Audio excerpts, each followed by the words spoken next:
Assalamualaikum warahmatullahi wabarakatuh. Hello, welcome to Evio Share.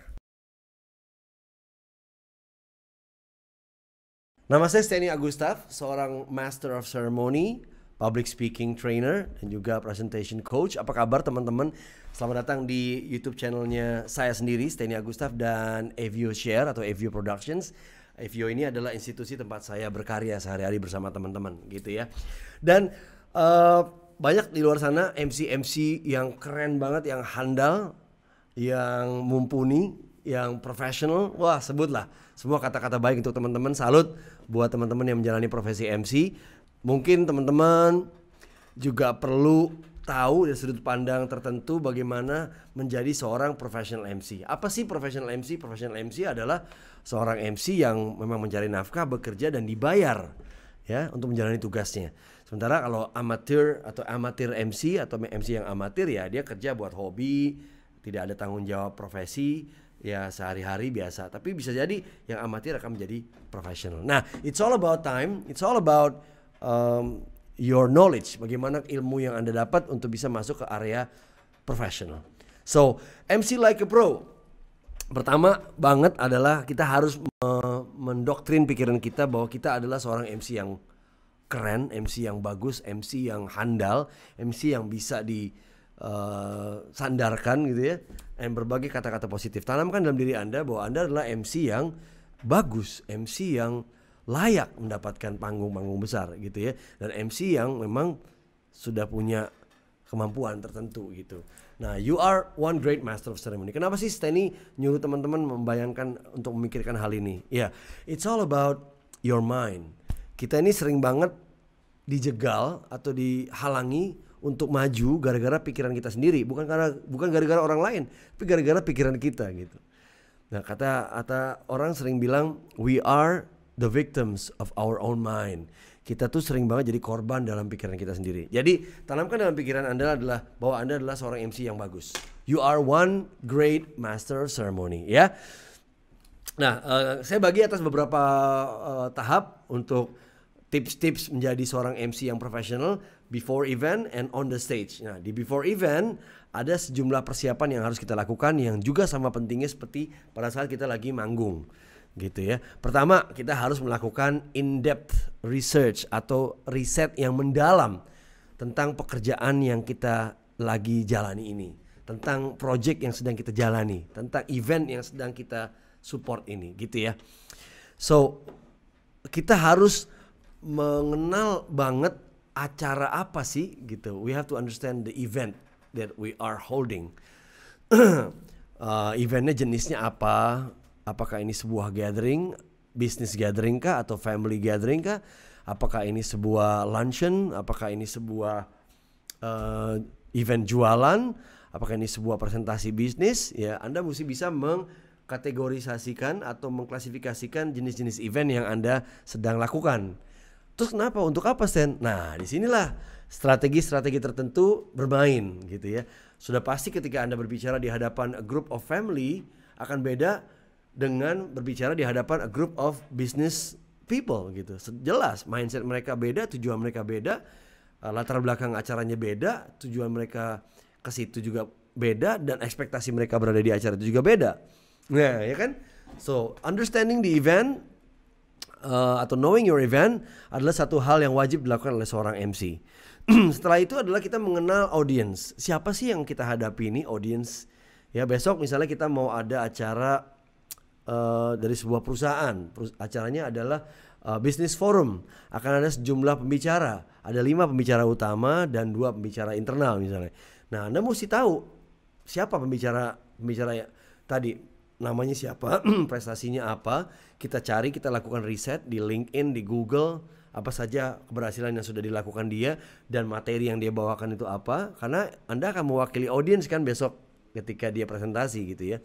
Dan sekaligus bagian dari MC adalah mengangkat mereka menjadi pribadi yang baik di mata audiens gitu ya.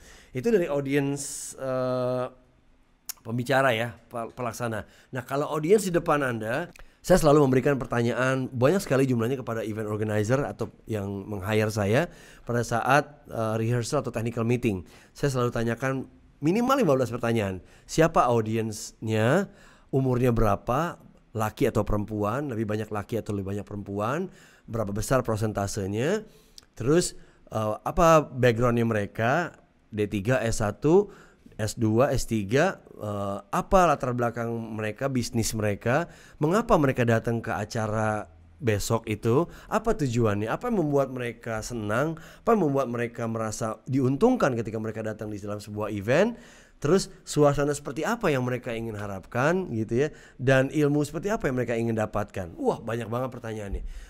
By asking a lot of questions, tapi juga jangan ganggu ya, jangan jadi ganggu ke IO ya.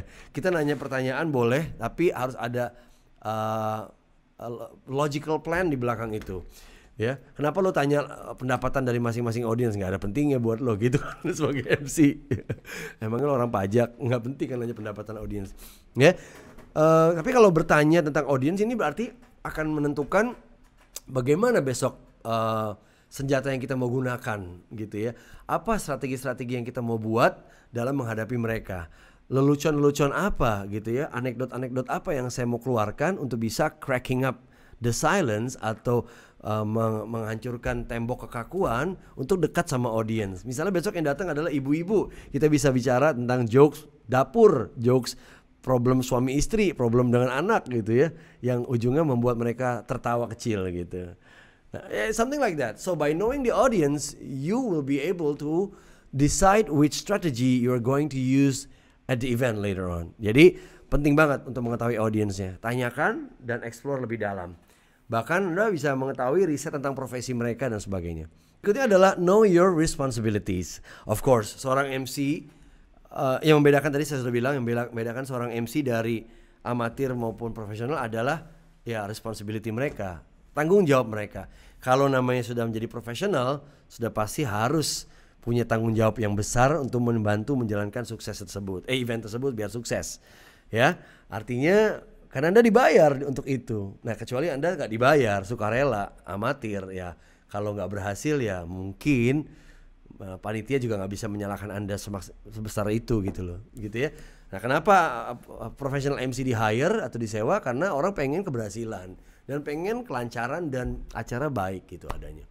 So understand your responsibilities. Ya, apa aja sih? Nah, ini saya coba melist semua jenis tanggung jawab dari seorang MC. Teman-teman bisa menambahkan di sini sesuai dengan pengalaman masing-masing. Dan percayalah, ini banyak banget tanggung jawab dari seorang MC dan jenis-jenis jenis-jenis event itu beda-beda. Ada yang biasa MC di acara arisan, ada yang khusus MC di wedding, ada yang khusus MC di business forum, ada yang khusus MC di international event, simposium, business luncheon, atau acara pensi dan sebagainya.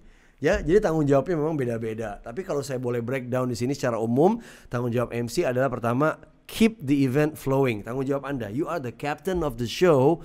You are responsible from the first second the show rolls until the show ends. Ya, tanggung jawab Anda di situ. Apa yang terjadi terutama di sekitar panggung. Tapi kalau terjadi izin keramaian segala macam bukan tanggung jawab Anda, itu tugas penyelenggara pastinya. Ya, dan flowing acara yang tertuang dalam rundown itu menjadi tanggung jawab Anda menjalankannya. Panitia udah membuat jadwal atau rundown acara, mata rantai acara. Tugas Anda untuk menyampaikan dari nomor 1 sampai nomor akhir. Keep the event flowing. Berikutnya, keep the energy and enthusiasm of the audience high. Kalau acara itu butuh disemangati, tugas Anda untuk menyemangati audience dengan memberikan sebuah pertanyaan. Gimana kabarnya?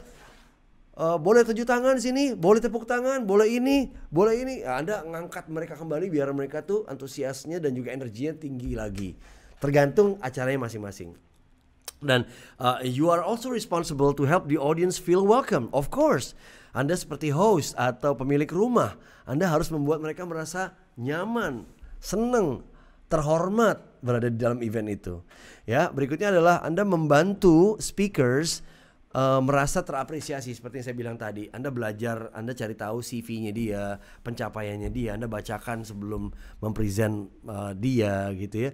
Dan Anda mengangkat, Anda berikan pertanyaan yang beliau bisa mengangkat keahliannya, Masya Allah. Itu adalah satu penghormatan khusus buat para pembicara di dalam event yang Anda pandu, ya. It's very important. Next adalah smooth over problems that arise so people don't know or don't worry. Memang di dalam sebuah event tuh nggak ada yang sempurna. Biasanya yang tahu orang-orang pekerja event, termasuk MC dan IO-nya, ya. Tapi Anda bertugas to smooth over, meringankan, mengecilkan setiap kendala yang terjadi, membuat relax, membuat santai. Kalau terjadi hiccups atau tersedak ya, Anda bisa ngelakukan hal itu gitu. Dan you have the power to do it and you have the authority. Anda punya kekuasaan untuk melakukan hal itu gitu. Kalau Anda eventnya adalah menggunakan sponsor, ya yang pastikan bahwa Anda mewakili sponsor juga dan merasa bangga menjadi bagian dari event itu, ya. Tadi sebelumnya. Dan you are responsible to keep the event to time no matter what happens. Kita harus eventnya harus lancar apapun yang terjadi, dan harus tepat waktu gitu ya. Saya sendiri pribadi nggak suka yang terlalu yang molor-molor, tapi kebanyakan sebagian event di Indonesia itu suka molor-molor karena menunggu pejabatnya datang telat 45 menit, ya itu external faktor lah. Tapi internally Anda nggak boleh menjadi bagian atau menjadi faktor penentu lambatnya sebuah event. No, don't do that please. That's not a professional act. The next responsibility is you have to ensure everyone knows what's happening. Jangan biarkan orang bingung, ini apa yang terjadi sih gitu, kok bingung gitu. Jangan. Anda harus memastikan apa yang terjadi itu benar-benar dalam area acara Anda dan Anda bisa menjelaskan. And do whatever possible to help the organizer make it a great event. And this is only a part of it. Benar sekali, kita di hire sama di organizer, kita punya tanggung jawab profesi kepada mereka, dan bersama-sama mereka kita melancarkan kesuksesan dari acara dengan baik, dengan integritas yang tinggi gitu. Dan ini juga nih, setelah tadi mengenal tanggung jawab, kita mengenal role expectations. Oke, besok saya diminta untuk memandu sebuah acara. Role expectation dari panitia kepada saya adalah acara ini acara jualan. Harapannya saya bisa membantu para salesman dalam berjualan. Artinya saya harus jualan juga, ya. Besok ini saya ditugasi untuk mencairkan suasana karena besok ada sekelompok ibu-ibu yang datang. Mereka biasanya serius-serius, Anda harus bercanda-bercanda dikit gitu. So, itu ekspektasi atau tugas-tugas tambahan yang diberikan kepada Anda selain tugas-tugas utama yang tadi saya sebutkan di awal, yang tadi ini, ya, responsibility. Ini role expectations yang diharapkan dari audience terhadap Anda gitu ya.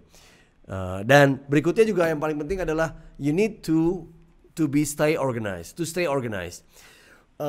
Mulai dari Anda datang ke dalam ballroom, ke acara, venue acara, sampai Anda berpisah dengan mereka, itu harus terorganisir dengan baik. Dan persiapannya juga seperti itu. Anda harus membuat catatan kaki atau catatan kecil.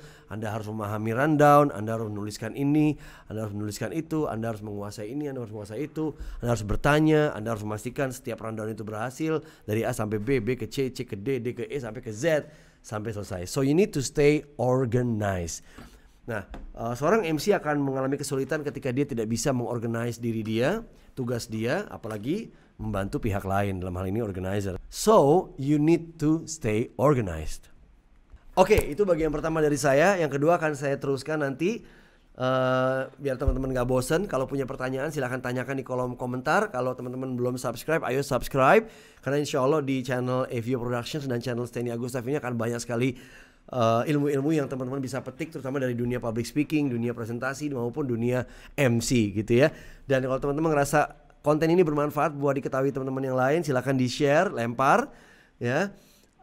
Kalau teman-teman pengen diingetin sama Evio atau sama Stanley, jangan lupa dinyalakan lonceng notifikasinya. Oke? Jangan lupa bertanya, karena dengan bertanya itu membuat apresiasi terhadap saya si pemateri. Oke? Kasih pertanyaan yang berhubungan dengan profesi Anda, yang berhubungan dengan tugas-tugas Anda sebagai seorang MC. Terima kasih. Until we meet again. Wassalamualaikum warahmatullahi wabarakatuh.